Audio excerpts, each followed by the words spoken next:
Hello and welcome to the President's Podcast, right here on the record with the Ohio Senate. The views the news excludes. I'm your host, John Fortney. I'm the Director of Communication with the Republican Caucus, the Majority Caucus, here in the Ohio Senate. Joining the President's Podcast this week is State Senator Terry Johnson, Republican from McDermott, Ohio. That's in Scioto County, right along the Ohio River in southern Ohio. Welcome.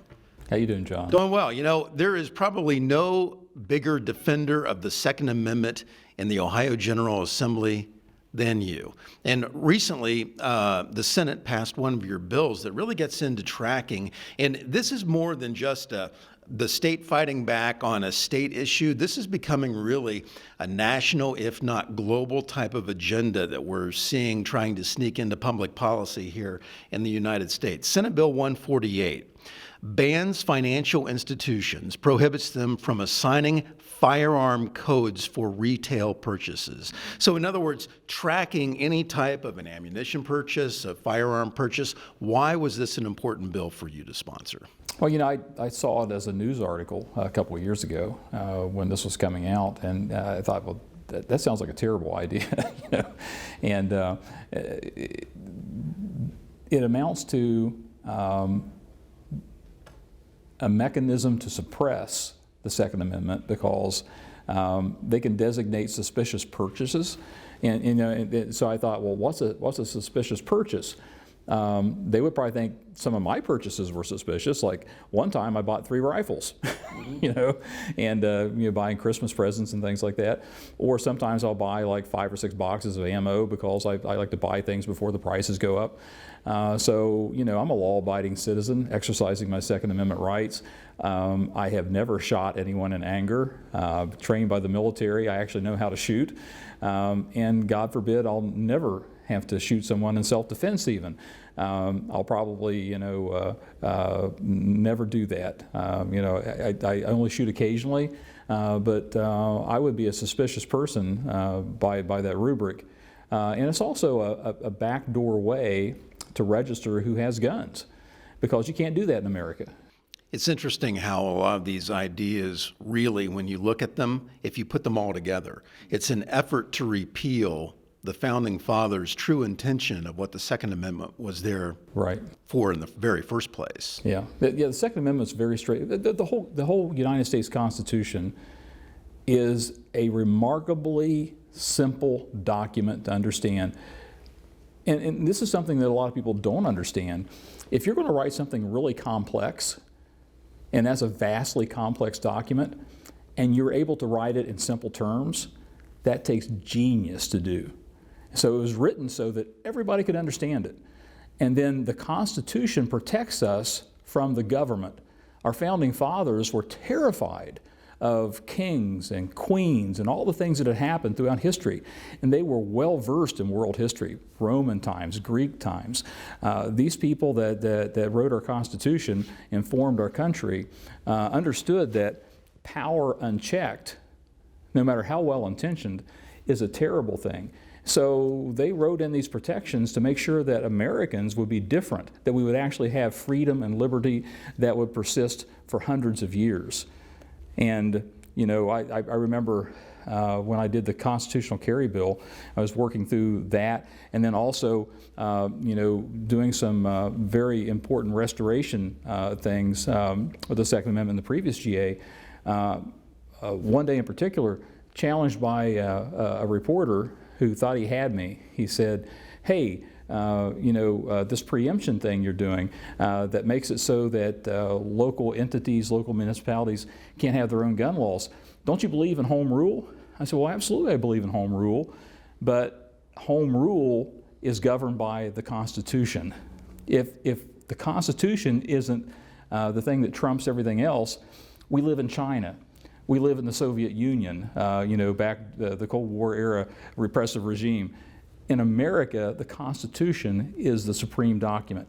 And in Ohio, we not only have the Second Amendment that encapsulated in our Constitution, but we go a step further and say that you know, the Second Amendment is also for self-defense, to protect yourself. Yeah, I want to talk about not only your constitutional carry, but also this whole idea of how cities are trying to sue specifically Columbus about home rule and being able to have their own firearms-related laws. I've caused a lot of trouble in my time. Well, that's good because you stand firm. You cause trouble in defense of the Second Amendment, right? I want to get back to Senate Bill 148, though, as we were talking about. Basically, three things that it does.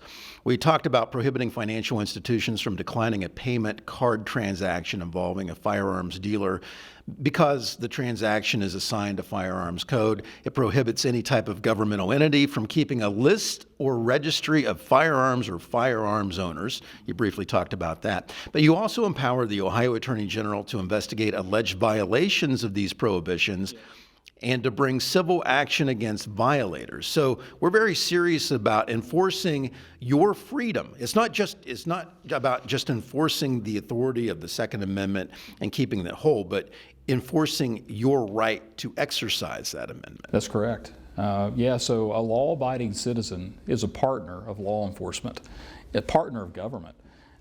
In fact, law enforcement and our state and federal governments answer to that law-abiding citizen.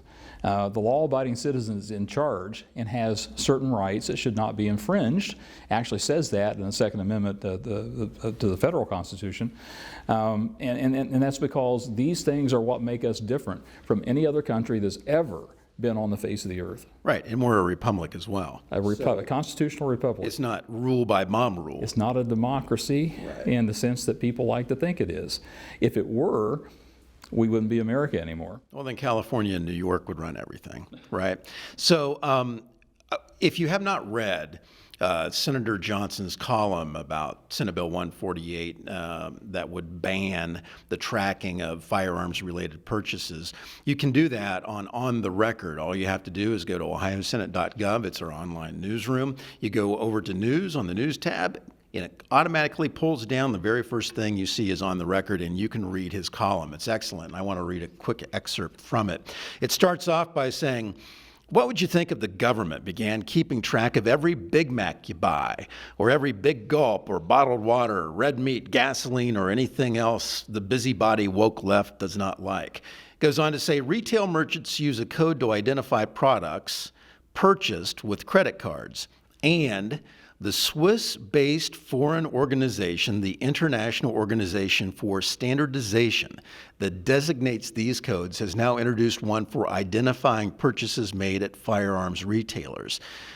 This is an international effort, and you don't have to go very far. You can search on X, the old Twitter, and type in World Economic Forum, and it's chilling what you see because they have a yearly meeting in Davos, Switzerland. And they talk about, well, we don't need paper money anymore. We just need a one world global currency. And then we can do what? We can track everything that you buy, everything that you do. And we can also tell you you're not going to do that because we freeze your assets or your bank account. So this is more than just a state issue, is it not? It's really an effort from what used to be thought of as a conspiracy theory. But we're seeing this seep into our politics just like we are seeing foreign funds coming from outside the United States trying to influence the outcome of Ohio elections. Yep. If you want to look at where this ultimately gets you, look at Communist China. Communist China actually has a social credit score that determines what you can and can't do. It's already a repressive regime. They tell you, you can be a Christian, but you have to adhere to the Chinese Communist Party's approved Christianity, which keeps Xi Jinping in almost godlike status. They tear down crosses and churches and things like that. So it's a highly repressive regime. They have the Uyghur population largely enslaved and in camps like we saw before World War II. With people being repressed and imprisoned. So they're already a remarkably repressive regime. And then they have the technology, thanks to what was developed in America by our big tech organizations. They've picked it up and they know what you think before you think it. And if you don't do what they tell you, you don't get a train ride. If you have someone over here in America and they say something the regime doesn't like, your family gets punished. So they know everything that comes in and out of the country. They know everything that happens in the country.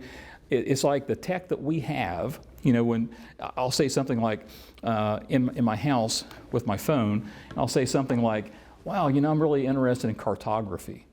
Next thing you know, I got 3 commercials on my phone on different apps talking about maps. Big brother, Right? big brother listen. So this is in my hand. Well, they take it and they actually punish people for not thinking the right way. That's already happening in London. It's already happening in the UK. Canada.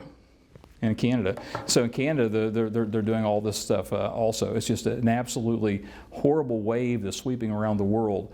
In America, we have a Constitution, and that Constitution is a sacred document that protects our liberties. It protects us from a government out of control. The thought police. Who exactly are the thought police? Well, apparently they are headquartered in China. We want to get back to also to you were talking about the home rule issue and how Columbus is suing against the law, saying, well, we want to prevent deaths and we want to make firearm storage secure. And here's the thing, and we want to limit the amount of bullets or rounds that you can have in a magazine. Well, if you're a law-abiding citizen, the only people that this kind of thing is punishing are the law-abiding citizens.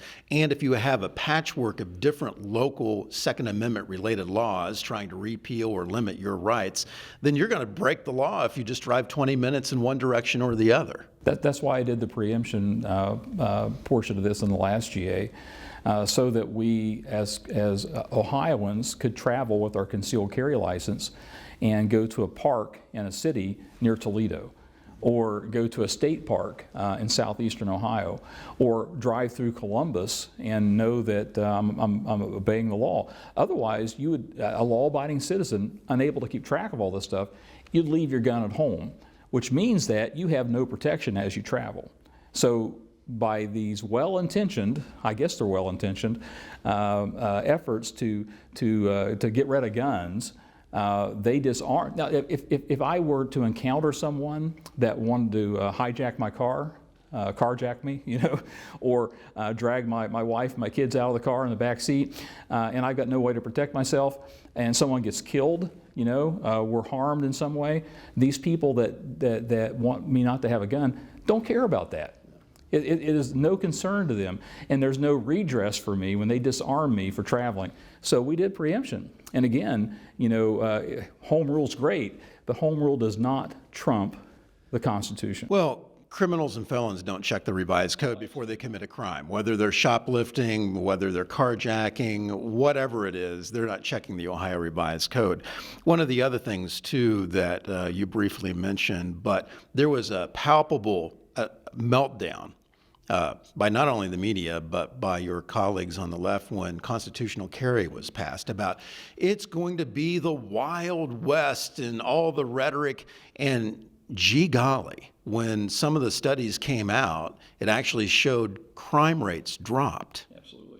And maybe we should step back and talk about what constitutional carry is. Yeah, so we still have concealed carry law in Ohio, and it's a really good idea if you have a job where you need a concealed carry license to operate, carry a firearm, or if you travel. If you're outside of Ohio, say you want to drive from here to Florida, and I do that. All the states I travel through have reciprocity with the state of Ohio, so I can comfortably and carefully take my firearm with me when I travel to Florida. If I wanted to go out west and I wanted to go through Illinois, that would be a big mistake. When I come to Illinois, well, I can't go through Illinois because they don't have reciprocity for me, and with Ohio. And for me, if I did that, number one, I'd be breaking the law in Illinois, so I wouldn't. But if I accidentally took it, I could wind up in prison. you know? And so, We're making a simple mistake. yeah, of just- just having it in your car. or on you know, your if you cross a bridge, you know, from Kentucky up into Illinois, and you know, you just go you want to see something, you're traveling, you're wrong, and you could wind up in jail. So constitutional carry says that, yeah, you can still get a concealed carry license, and I even recommend it. But as an Ohioan, your concealed carry permit is actually the Constitution. And so here's the farcical thing about all this. In Ohio, before we passed constitutional carry, you could carry a gun openly almost anywhere in Ohio, except for restricted buildings and some things like that, schools and you know, courthouses and things like that, police stations. But you could basically put a gun on, and everybody can see it, and walk around, walk around wherever you want to, because driving's different, right? But you had open carry in Ohio. But if you're open carrying and you put on a coat and it conceals that weapon, you're wrong, okay? And so people say, well, yeah, but there's no training for constitutional carry. There was no training for open carry. So that was already not a factor. So Ohio's an open carry state. You're allowed to defend yourself, you know, by the Constitution. It's for self-defense. And then before my time, the Ohio legislature passed Castle Doctrine, which meant that if someone wants to break into your house, you can defend yourself and your property. You know, if you have reasonable suspicion they were trying to hurt you or hurt your family, you can defend yourself. And that extended to a vehicle at that point also.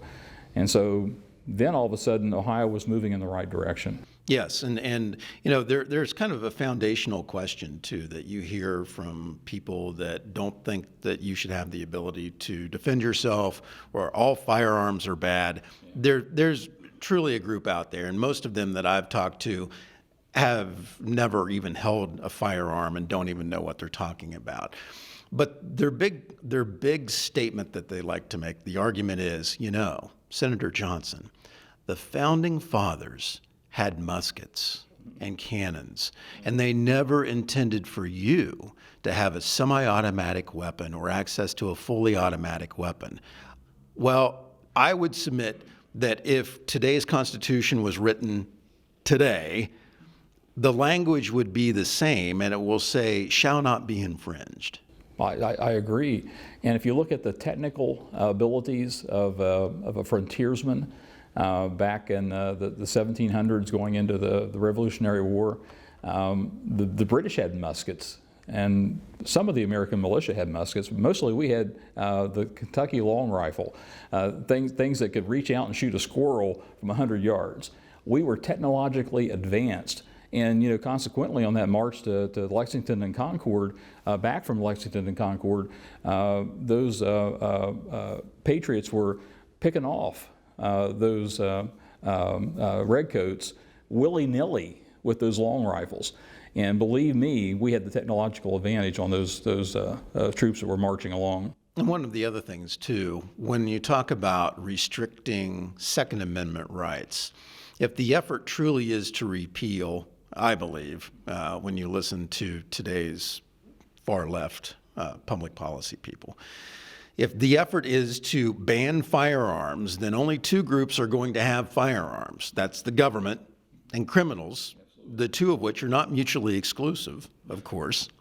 But really, all of these restrictions punish one group of people, and that's the law-abiding Ohioan. That's absolutely correct. And make no mistake, the goal is to get rid of guns in America. The liberal left hates the fact that they can't do it easily in America. They can't find a way to do it. We're not going to pass laws that go against the Second Amendment. The Supreme Court would strike it down. But in Australia, in the UK, and in Canada, people have been disarmed. And now, in fact, I just saw an article, I hope I got the right country, I think it's the UK, where they're advising people to leave their key fob to their car conveniently inside the door, so that if someone breaks the door down to steal their car, it'll be right there, and they won't come in and do anything else. Was that Britain? I read the same story. I don't remember if it was in the UK, but it was what it really was. This is not parody. I mean, this is not some make-up, hey, isn't this funny? This isn't the Babylon Bee, right? This is actually the recommendation from public safety, government, supposedly government officials. Leave your key fob where they can find it. Well, might as well slip them $20 there too for gas money, and hope, and well, leave them the key to your front door. They might want to come in and have something to eat too. Why should you have a car and they don't? And why shouldn't they be able to steal it? Now in America, I don't advise that anywhere in America. Like someone wants to break your door down and come in and get your keys. It's a really stupid idea to do that if you're a criminal, especially in Ohio. Like if you're going to kick someone's door down and come in, you're going to get shot, and you're not going to do that. So therefore, if we didn't have an armed citizenry, and we do in Ohio, in fact we do all across America, law-abiding citizens possess firearms wherever they can, and not just one, but many. There are remarkably few accidents and accidental shootings compared to the number of firearms. It's ridiculous how many there are and how little trouble we actually have in that law-abiding citizen population. And by the way, if there is some accidental shooting, whether it's in a hunting-related accident, there are penalties. There are criminal penalties for misusing your firearm or for injuring somebody. Based on your military background, were you the senior flight surgeon in the Ohio Army National Guard? What was your title exactly? Well, I was in the Ohio Army National Guard from 1990 to 2021. 2 tours in Iraq. To 2011. So 2 tours in Iraq, correct? Yep. And actually, my other tour I was based in Kuwait, but I was in Iraq a lot that time too. So as a member of the military out there, and you get exposed and you get to see how things are in other countries, do you think that if we didn't have the Second Amendment in this country, that we would be a much easier target for our enemies abroad? In other words, there's the old movie Red Dawn that came out when I was a kid, I think in '84 or whatever it is, and that was remade. But in my mind, based on what's happening overseas and also what's happening at the border right now with people coming across the border, and we know that many of them terrorists we just don't know who they are, there is a threat there. With the Second Amendment, is that a deterrent to foreign countries who are our enemies, that it's not just a military on military fight? It might be everybody has the ability to have a firearm and fight back on their own behalf. Well, we're considered a hard nut to crack, and it was best said by Admiral Yamamoto as he was deciding how he would conquer the Pacific region and attack America. He didn't want to attack America, but he was urged to by the Imperial Japanese regime, and he said, "Look, I can run rampant in the Pacific for a year or two. But we've got to do something about America, because if America enters the war and they're able to mobilize their industrial capacity, we can't possibly win. And as far as attacking America, I would never do that, because there's a gun behind every blade of grass." He said that. That's what Yamamoto said. Isn't that interesting? So the Founding Fathers and their foresight of how to defend a country. And then to paraphrase also John F. Kennedy, who I just, as years go by, I have greater and greater respect for him as I read more and learn more about him.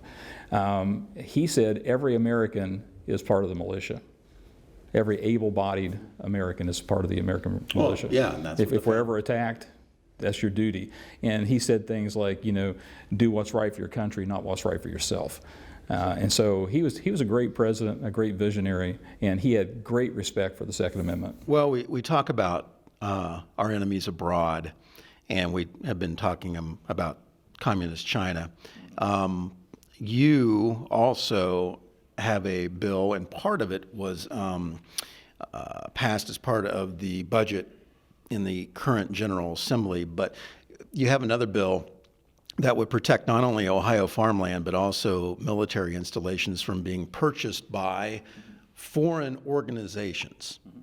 And that's been happening ever so slowly, and then even more and more. And it's out there in the open now that we know that a lot of foreign dollars and foreign investors are buying farmland and other property in this country. And isn't that a danger to national security? Well, it is. Food security is a strategic problem. So if we can't feed ourselves in time of war, then we can't survive a war. If people outside of America know that we don't have the capacity to feed ourselves, that's a lever they use against us to subdue us. So we got to be able to feed ourselves, and food security is a huge thing. On the other hand, China's been buying up a lot of farmland across America, and people have been resisting that in different states. So in the budget, we actually were able to secure language that said, that China can't buy farmland like that. But there was a part of it that was vetoed by the governor, and that was, that Chinese government officials and foreign adversaries can't buy land next to a military installation. Makes sense to me, but they cited, the governor's administration did, possible unforeseen economic consequences. So we're going to veto that. And I'm thinking, okay, do we really want our foreign adversaries to come up to the fence of Wright-Patterson Air Force Base and surveil it? Do we really want, over here at Rickenbacker, where we have KC-135 tankers and a air assault helicopter battalion surrounded by all these warehouses, do we really want the communist Chinese to be able to surveil when one of those KC-135s take off and they realize it's not a training mission? That means that they're going to meet up with a B-2 bomber somewhere that's on a mission. The Air Force takes very seriously. I remember when I was in Ramstein going to Iraq one time, we were taking pictures of everything, document, and the Air Force guy says, can't take any pictures here. Why? He said, where those planes are, those are national assets, and it's a secret, right? And so when one of those huge airplanes takes off to refuel some mission, that can be surveilled all around Rickenbacker. In your bill, I believe, is Senate Bill 226 now that addresses that. Yes, since it was vetoed, we launched this, but it also covers critical infrastructure like dams, and power generation stations and the nuclear plant up in Ohio. Things like that are very lucrative targets. And we also understand that we are seeing the infiltration of the next phase of the opioid epidemic. And you know very well, based on, what district that you represent in Southern Ohio, that the opioid epidemic basically started in Appalachia throughout Southern Ohio and into West Virginia. You chair the Select Committee on Community Revitalization that really is taking a hard look about what worked to try to get people off opioids and back into society as a tax-paying, contributing member of society. And what is not working, and let's not invest state tax dollars in those programs. Let's do what is working. But we now are seeing fentanyl being the next phase of this to try to keep people hooked, undermine society, cost taxpayers more, and where is the fentanyl coming from? Yeah, so it's coming from communist China. And so here's something that the average American doesn't realize.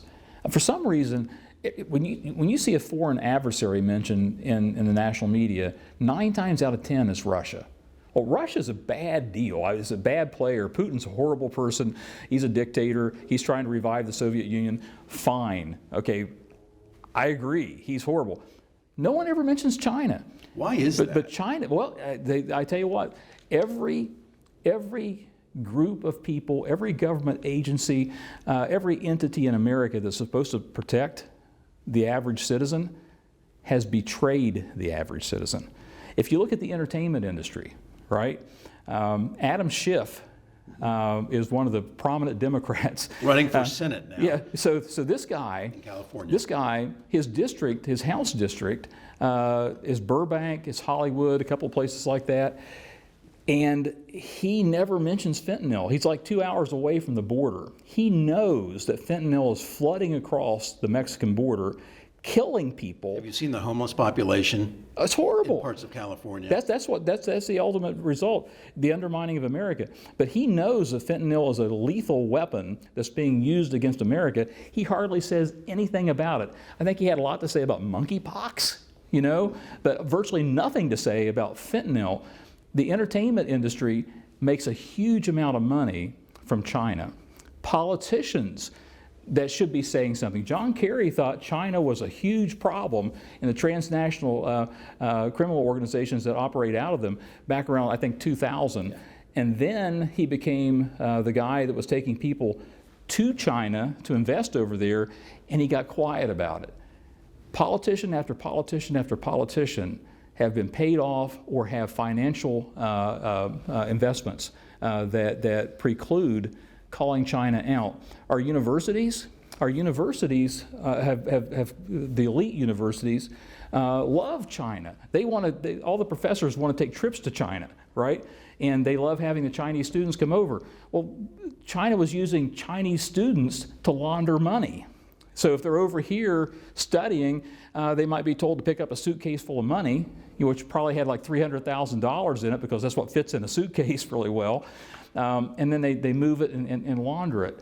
So we've been betrayed by academia. The NBA, one of the NBA officials said, "Who cares about the Uyghurs?"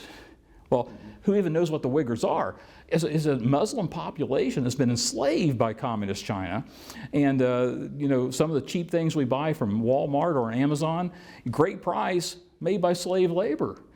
And so just everything you can think of about what we're doing in corporate America. Disney, for goodness sakes, Shanghai, tremendous investment of American capital, hard currency going into China. They want the hard currency from us. And then the cultural prestige, of having Shanghai Disney, and then expanding into Hong Kong also. And then the movie rights, the like billions of dollars, and so over 100,000 Americans last year died of overdose, and about 75 or 76,000 of those were fentanyl, and almost all the fentanyl is coming from China, and the government in China knows it, and they partner with transnational criminal organizations, the triads, the Chinese mob, and then those people come to a port in Mexico that's controlled by China. They unload the precursors, and then those mobs are actually working with the drug cartels, and then the drug cartels synthesize it under Chinese supervision, and then they bring it into America because the cartels own the southern border. We don't own it. The border's wide open. It is. It's even easier. Last year, 30,000 Chinese nationals came across our border. 30,000, that's more than has come across in the whole last decade. All of a sudden it's like, send them over. Well, does the Chinese government know that 30,000 of their people came into America? Yes, they do. What are they doing? Well, one of the things they're doing, and this even happens it happens especially where state governments have made recreational marijuana okay, right? You can't outcompete the black market. They can defeat this. We're trying to tax it and regulate it. The cartels are actually growing marijuana illegally, and China is here in America doing that, right? I didn't know this, but they've been involved in the drug trade since the inception of the Chinese state. In 1949, they become a state. 1951, they're smuggling heroin into Japan, right?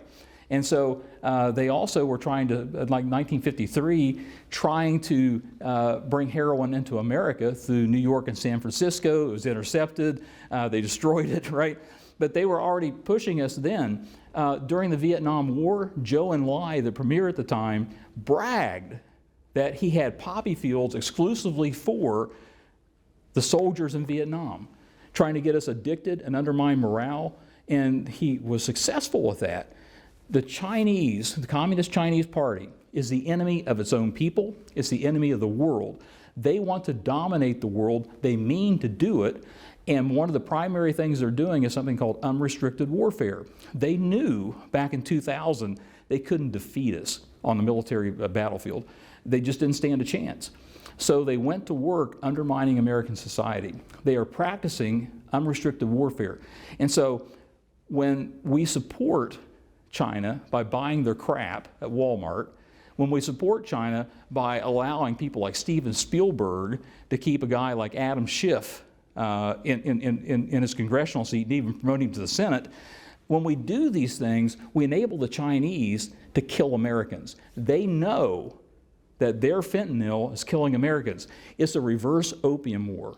How do we then address that at the state level? If we know it's coming across the border almost unchecked, then what do you do at the state level to try to stop it and at least keep it out of our Ohio border? Well, I agree with Governor DeWine on the farmland part. We did the right thing.